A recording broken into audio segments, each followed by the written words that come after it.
Assalamualaikum warahmatullahi wabarakatuh. Perkenalkan, nama saya Dusufina dari kelas EKIS 4B Prodi Ekonomi Syariah. Puji syukur kita ucapkan atas nikmat kesehatan dan kesempatan yang Allah berikan kepada kita, walaupun dalam keadaan yang tidak memungkinkan untuk kita berkumpul. Semoga kita semua dalam lindungan Allah Subhanahu wa taala. Amin amin ya rabbal alamin. Pada kesempatan kali ini saya akan menyampaikan materi yang saya ambil dengan judul hibah untuk memenuhi ujian akhir semester saya. Sebelumnya saya juga ingin mengucapkan terima kasih kepada Bapak Hendra Eka Saputra SEMSEI selaku dosen pengampu mata kuliah Fikih Muamalah. Terima kasih sudah memberikan kesempatan kepada saya untuk tampil menyampaikan materi yang saya ambil ini. Langsung saja saya akan menyampaikan materi yang pertama, yaitu pengertian hibah. Secara sederhana adalah hadiah, namun secara bahasa berarti pemberian secara sukarela kepada orang lain dan sesuatu yang diberikan saat pemilik masih hidup dan bukan saat seseorang sudah meninggal. Nah, prinsip ini berbeda dengan warisan. Selain itu, hadiah diasumsikan sebagai pemberian yang tanpa memandang hubungan pernikahan ataupun pertalian darah. Dalam bahasa Arab, yang memiliki al-hibah yang memiliki arti pemberian yang dilakukan seseorang kepada orang lain tanpa mengharapkan pamrih atau imbalan dalam bentuk apapun. Pemberian ini dilakukan saat seseorang masih hidup dan wujudnya dapat berupa harta secara fisik atau benda-benda lainnya yang tidak tergolong sebagai harta atau benda berharga. Pihak penerima tidak diwajibkan memberikan imbalan jasa atas hadiah yang diterima, sehingga tidak ada ketetapan apapun yang mengikat setelah harta atau barang berharga diserah terima. Dalam pandangan Islam, hibah adalah perbuatan untuk mendekatkan diri kepada sama umat sebagaimana telah disabdakan oleh Nabi Muhammad SAW, yaitu tahadu tahabau, yang artinya saling memberilah kalian, niscaya kalian saling mencintai. Hadis riwayat Al-Bukhari. Adapun rukun hibah berdasarkan hukum Islam pada sisi pemahaman Islam dikenal dengan istilah rukun atau syarat.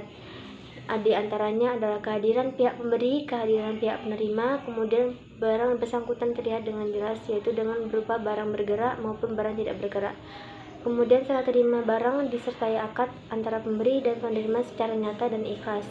Nah, ada pengertian hibah dan wasiat. Masih terdapat banyak salah kaprah antara pengertian hibah dan wasiat. Untuk itu kita harus bisa membedakannya. Hibah diberikan ketika pemberi masih hidup, sedangkan wasiat diberikan pada saat pemberi sudah meninggal dunia dalam bentuk harta warisan. Seperti halnya ketentuan dalam wasiat, jumlah hibah yang baik adalah tidak melebihi sepertiga dari total harga yang dimiliki. Itulah hal-hal seputar pengertian hibah dari sisi pemahaman hukum perdata dalam Islam. Baik di keduanya tidak ada larangan seseorang memberikan suatu barang berharga kepada orang lain, asalkan didasari atas kesukarelaan atau keikhlasan.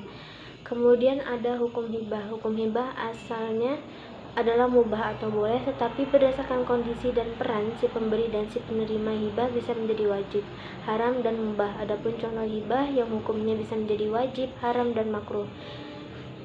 Yang pertama adalah hukum hibah wajib, yaitu hibah suami kepada istri dan anak-anaknya sesuai dengan kemampuannya. Kemudian hibah haram. Hibah menjadi haram manakala yang diberikan berupa barang haram, misalnya minuman keras dan lain sebagainya. Hibah juga haram apabila diminta kembali, kecuali hibah yang diberikan orang tua kepada anaknya, tapi bukan sebaliknya. Yang terakhir ada hibah makruh. Yang tersebut bisa menjadi makruh hukumnya apabila dalam pemberian hibah tersebut adalah menghibahkan sesuatu dengan imbalan sesuatu yang tidak baik, baik berimbang maupun lebih, hukumnya adalah makruh.